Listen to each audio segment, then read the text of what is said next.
نبی کو ان کی اصلیت کا پتہ تھا، یہ میری تقریر چھپا دیں گے۔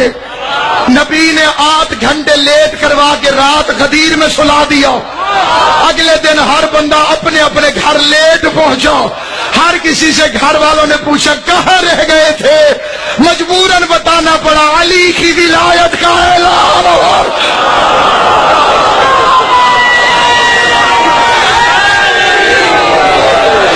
اور دوسرا قانون سامعین گرامی کا جو محمد مصطفیٰ نے تقریر کی سر سے لے کے پاؤں تک پسینہ آ گیا۔ اعلان ضروری تھا، نبی سے کروا دیا۔ پسینہ دیکھ کے برداشت نہ ہوا، مصطفیٰ ممبر سے اترنے لگے، رستے میں جبریل آ گیا۔ اب آج دیکھ کے کہنے لگا وہ کہہ رہا ہے کہ مزدور کی اجرت پسینہ خشک ہونے سے پہلے دے دینی چاہیے۔ مصطفیٰ نے جھولی پھیلائی، اجرت کے آواز الیوم اکملت لکم دینکم واتممت علیکم نعمتی۔ ولایت کے اعلان کی مزدوری ہے، دین مکمل ہو گیا، دین مکمل ہو گیا۔ دوسرا قانون کیا تھا؟ ابو جہل نے مکے کے شہر میں محمد مصطفیٰ کی رسالت سے جلتے ہوئے اللہ سے کہا اگر واقعی محمد کو تو نے نبی بنایا ہے تو آسمان سے مجھ پر عذاب نازل کر۔ عذاب نہ آیا، آیت آ گئی، ان پہ کیسے عذاب نازل کروں؟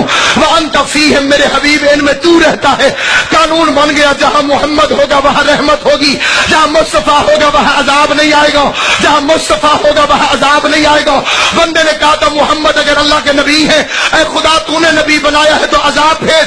اللہ نے عذاب نہ بھیج کے آیت بھیجی جہاں محمد ہوگا وہاں عذاب نہیں آئے گا۔ غدیر کے میدان میں حارث بن نعمان فہری نے امیر المومنین کی ولایت کے خلاف پہلا مقصر ہونے کا باضابطہ اعلان کرتے ہوئے محمد مصطفیٰ کو تقریر میں روک اور ٹوک کے کہا تو نے نماز پڑھائی ہم نے پڑھی، تو نے روزہ رکھوایا ہم نے رکھا۔ مقصر نمازی بھی ہوتا ہے، مقصر روزہ دار بھی ہوتا ہے، لیکن اس بدبخت کو علی کی ولایت اچھی نہیں لگتی۔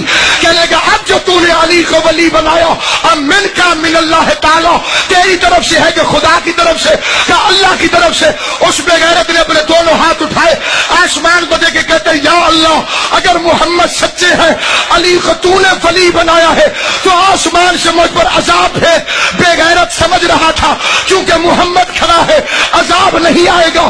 اب آیت بھی دوسری آ گئی، پتھر بھی آسمان سے آیا، سالا سائل بعذاب واقع للکافرین، جب کسی سائل نے وہ عذاب طلب کیا جو کافروں کے لیے